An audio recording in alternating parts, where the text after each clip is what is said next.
know, Lord Maharaj is coming to Bengal Vasudeva Ashrama. I requested Maharaj, please visit us Ashrama. Then again I asked him, Maharaj, please give a talk to the devotees. For that also he agreed.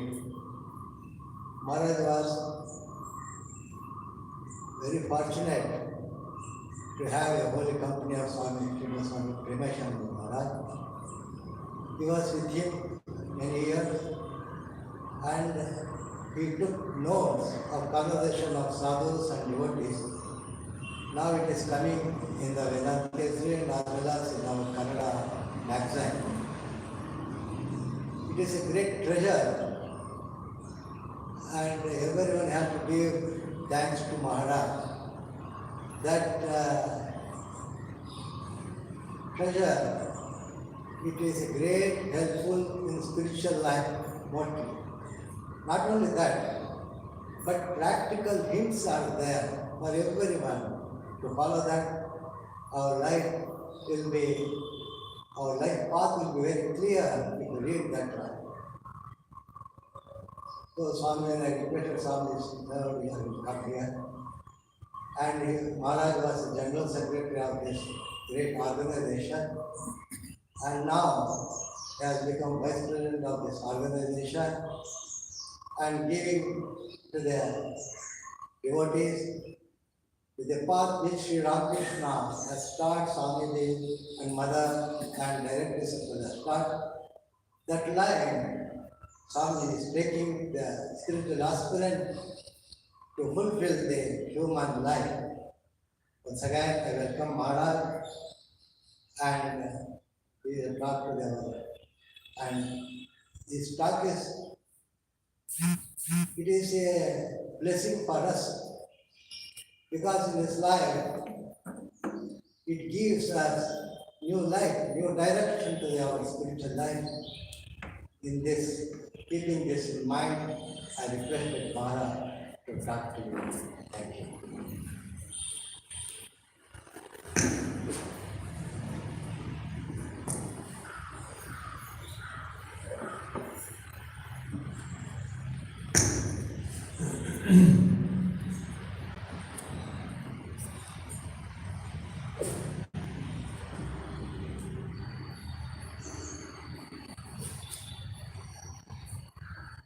First of all, I seek apology because I cannot communicate you in your own mother tongue.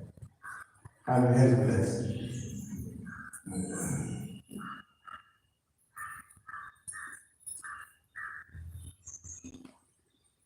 This place is holy place because it has got very rich thought vibrations. So many devotees coming for so many years here. Naturally, their thought vibrations are vibrant here. And automatically, this place is blessed by the holy presence of so many senior monks. You people know that your parents, your grandmother, they used to come and meet with Swamis, and gradually one by one they expand. And till this center is having so many illustrious old monks who have retired and living their life. Their life itself is an example to the household lives. How this during this old age, when they are previously, each one of them was in charge of some center in department. He was roaring like a lion, working like a devil. But now what they are simply insignificant people residing in some corner of some organization and ashram. This is an inevitable incident in everyone's life. How shall we overcome? That is very important thing. Because in my life, your life, everyone's life, this thing will come. But I should have to overcome it. How shall I do? As for example, if we take the life of Sri Ramakrishna, just think of the beginning itself is his father, Khudiram Chattopadhyay. What he was a very rich man, I should say. At Delhi village, he was head priest of some king and got some devotee Sampatti, nearly 100 bighas of land, three ponds, four or three orchards, naturally landlord like. That man he had to at one stroke. For the sake of truth, he had to give up everything and stand as a beggar in Kamalpur. This is, let's just think of that. The plight of that man. What happens? We find that sometimes so many refugees that came and how they are helpless. The same thing happened with Khudiram and Chandramani's fate. You can well understand how what it was. And not only Chandramani and two son, one son, one daughter. In that way, this Khudiram came to Kamalpur. And afterwards, anyhow, got some support and slowly, anyhow, he grew. One thing is there, in spite of all his sufferings, he did not lose faith in God. He knew that it is the decree of God. God has given me this suffering and God will take care of me. Whatever may be, fortune or misfortune, that faith in there. And gradually God also took care of him, the family, and ultimately when he passed the test, Sri Ramakrishna himself took his part in that family. Yes, here is some tested family, so I can take my part. And Sri Ramakrishna took his part there. And grew also, but not in a very luxurious or prosperous position, struggle, hard struggle. And Holy Mother also the same thing. Normally she is coming from a very rich family, poor family. She had to look after the farmers, look after other daily errands, all sorts of village people as they do, poor people. The same thing mother's life was. In this way the things were growing and ultimately we find that slowly they grew up. Here in Sri Ramakrishna, while he was in Calcutta, at that time he was considered to be a madman, not normal life. He was leading a bit from his very by childhood, he was leading a bit abnormal life. It is though we now call it supernormal, but during that time it was abnormal, below normal life. He was not going to the school, he was not willing for earning, he was not willing for studies, he was not willing for future thinking, what people will do, what the guardians will do with such an idiot. That was Sri Ramakrishna. But one thing was there, in spite of all his indifference to the worldly affectation or worldly tendencies, one thing was there. He was honest, he was truthful, he was loving, and sometimes some sparks of high thoughts will emerge from flashes, will emerge through him. These were some peculiar things, and gradually, this man came to Dakshineshwar, and after coming to Dakshineshwar, we find that gradually, ultimately, he grew up. He grew up and came in touch with the slowly the sadhakas and the devotee, and he became known person. And slowly he came in interaction with the intellectuals of Calcutta, in Calcutta and other neighboring places, and more or less slowly emerged to be a good man, spiritual man, and Paramhamsa. Holy Mother also same thing. If we see that Holy Mother came from the Jairamati, married to Kamarpuku, from there came to Dakshineshwar, it's so humble existence that number those of you have seen visited, you will be all otherwise you know simply 8 feet by 8 feet, one small area, there she lived with all the daily necessities with companion and managed it. And for long 18 years with Ramakrishna in that. And in this humble existence, where she had to remain alone and look after the affairs of sometimes night stay with her, she had to arrange and manage everything.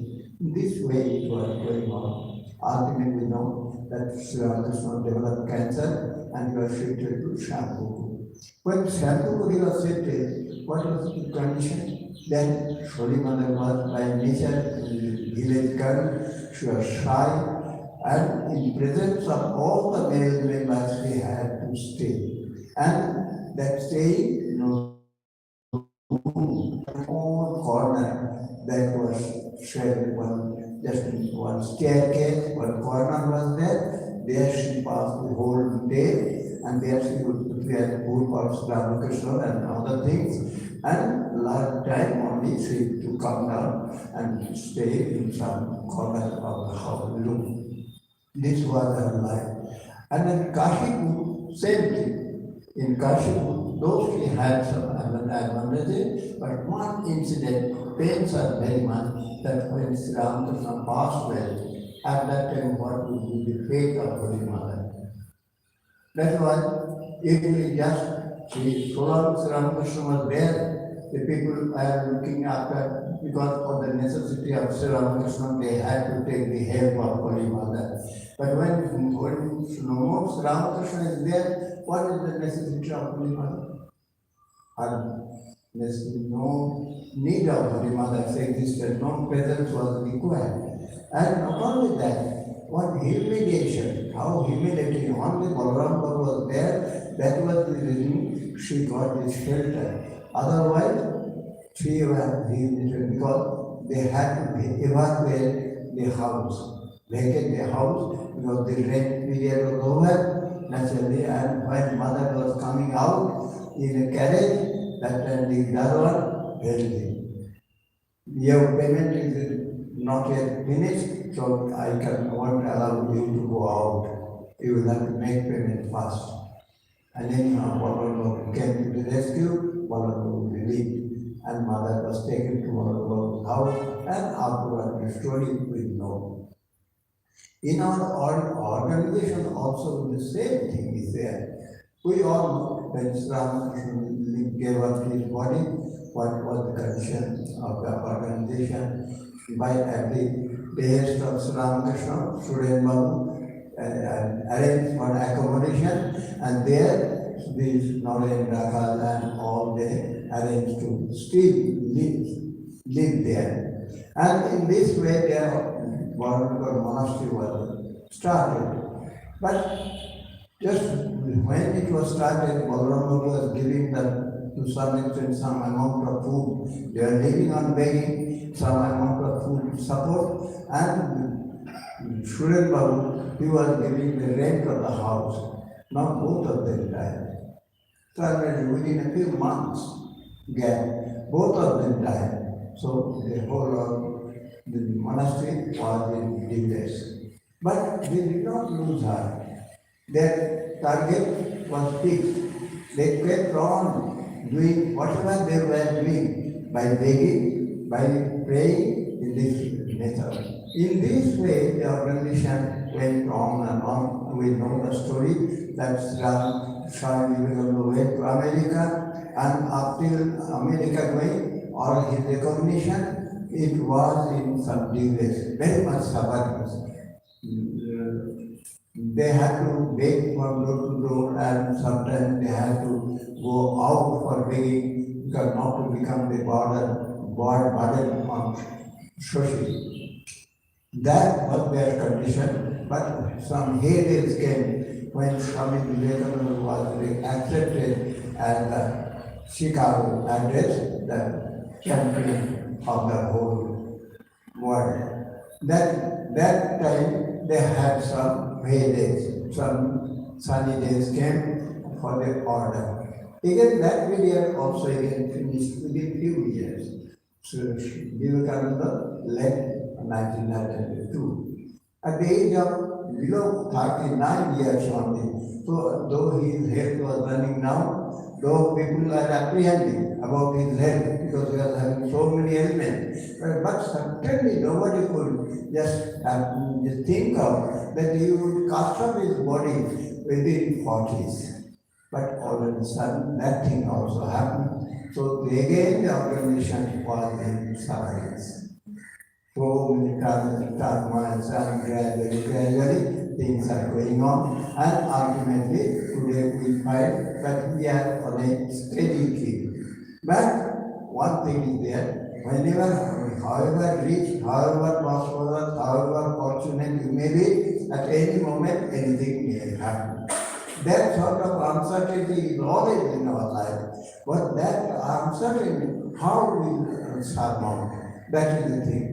Our devotees, they are also all along with us. Your grandfathers, they came, your parents, they came, you are coming, your children will come, and be in touch with this also. So you are also sharing along with us. I would like to mention one or two incidents. These are facts. One boy, he was studying engineering. He wanted to become a monk. So I was in Delhi. He used to come and frequently meet me, and I will give him he was in second year. And he decided that after completion of his engineering, he will become a monk. All of a sudden, one day he came with the bad news that his sister next to him, next sister, has developed some bad disease, for that it needs some dialysis. The father was running some small business. The father was managing the expenditure of the boy, but now when the daughter also is under disease and double expenditure, the dialysis too much expensive and it was too much for the family. Some of that and father continued for a few months. Afterwards, he expressed inability to continue the expenses. Then the son came to me, what shall I do, mother? Mother is in trouble to bear the expenses of both. So should I discontinue my studies? Then I said, I'm coming to do some help to my father. How much you can help? At best you will earn 1,000 rupees. With that, what help it will be? I will suggest you just take loan from the bank and complete your education. After education, you will earn more money, and with that you can be a good support to your father. He did this. He took the loan from the bank, completed his education. While he completed his education, he decided to join. Just at that brink of that moment, his sister expired. So now think of that. The mother, because she had to handle the daughter just like a baby, naturally, and the baby was missing. The daughter was missing. So mother moved and life, everything became vacant. Everything dark. So he came and told mother, what should I do? How can I join? This is not the time for joining. You must be a support to your parents. You go, find out a job and help them. So slowly he found out the job, started helping, and I asked him, you take them to Kamalhuku Jaramati. Then both parents were taken to Kamalhuku Jaramati. Then I suggested, you are army, so you can help them to visit Vrindavan. They took him to Vrindavan and visited Vrindavan, Varanasi, all these places. In this, all these places took 6 months. Afterwards, one day the mother herself expressed to him, "You were talking of becoming a monk. What about that?" Then the son said, "How can I go living in this position? What is life? What has happened to your sister? You yourself have seen. The life is like this." And that got it. He got the clue. So immediately he decided that he would join. He joined. After joining, the mother and the father both came and they cried, lamented, anything they did, but they did not object or press to take him back. He continued. And the parents also continued in that way. Slowly, both of them took initiation, started reading the books of Holy Mother, Sri Ramakrishna, and other, so many other things. And slowly, they started Khandana Bhagavandana in their own house. And in this way, the things were going on. One day, after probably 2-3 years, the mother came to me, both of them, they came, and the mother told me, "Mohan, now I have lost my son, I have lost my daughter, but I have gained again them back." Well, how? Because whatever I cook, I offer to Sri Ramakrishna Holy Mother, and I consider them that they are my children. They are my children. He is my son and he is my daughter. And not only that, sometimes I even just offer them biscuits, nuts, and all the things, and I distribute among the children on outside because after all they are my own children. And so long she was talking with me, the mother especially, always talking about from the gospel of Sri Ramakrishna. For 15 minutes she talked. Not a single item or any topic came out through her mouth. Only on the gospel of Sri Ramakrishna. I am now narrating another incident. The parents, they have taken initiation from me. They were both husband and wife, they were good doctors, MD, renowned doctors, and they had twin children, one son, one daughter. And they were studying medical, probably in the 3rd year, medical, both twin. Together they were studying medical college. Both of them went for some excursion or picnic something, and one was drowning in the pond. So to help the sister, the brother also jumped, and both of them went inside. Afterwards, probably next day, they came to the body was floated, and they came to know this mishap happened. Now we can well imagine what will be the fate of these 40 persons, their power, their money, their position, everything, nothing, property, everything became vacant, empty. That was there. When this such misfortune came in their life, they were quite at a loss. Somebody brought him to one on our center. The head took care of it. Slowly, casually, consolation, talking to them in this way. During that time, I happened to be there for giving initiation, so he arranged for their initiation.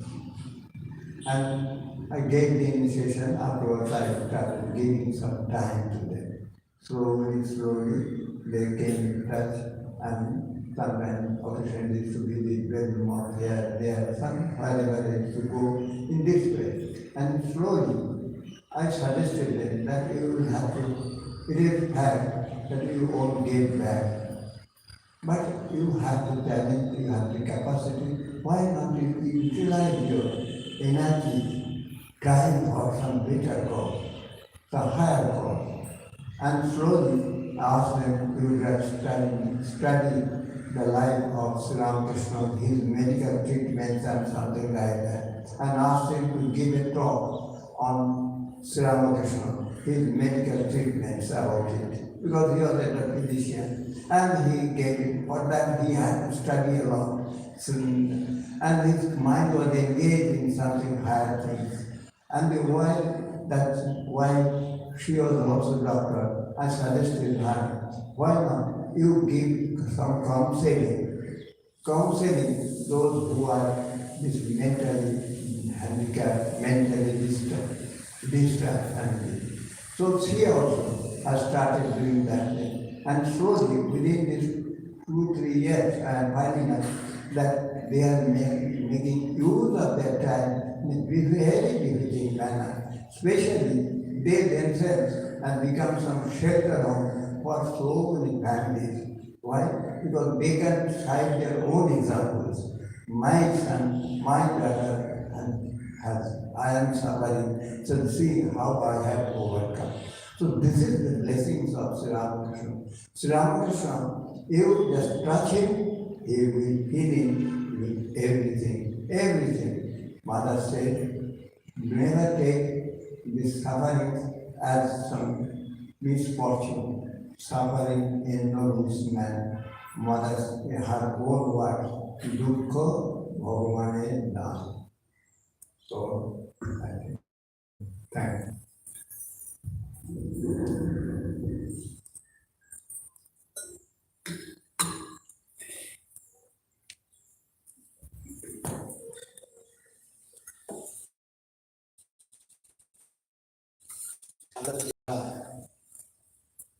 Whole life history. Maharaj given it a whole life history of Sri Ramakrishna, mothers, and Swamiji, and their mission activities. Not only that, he gave the living example of devotees. Miseries will come, this will come, how to face it, how to overcome it, how to spiritualize it, and not only getting himself spiritualized, give others also how to have. His guidance is a great help to all of us. Misery will come everything. Mother told, take misery as a boon. Mother said like that. Miseries will come, but how to face it, how to adjust it with that. Such a nutshell Mother has given to us.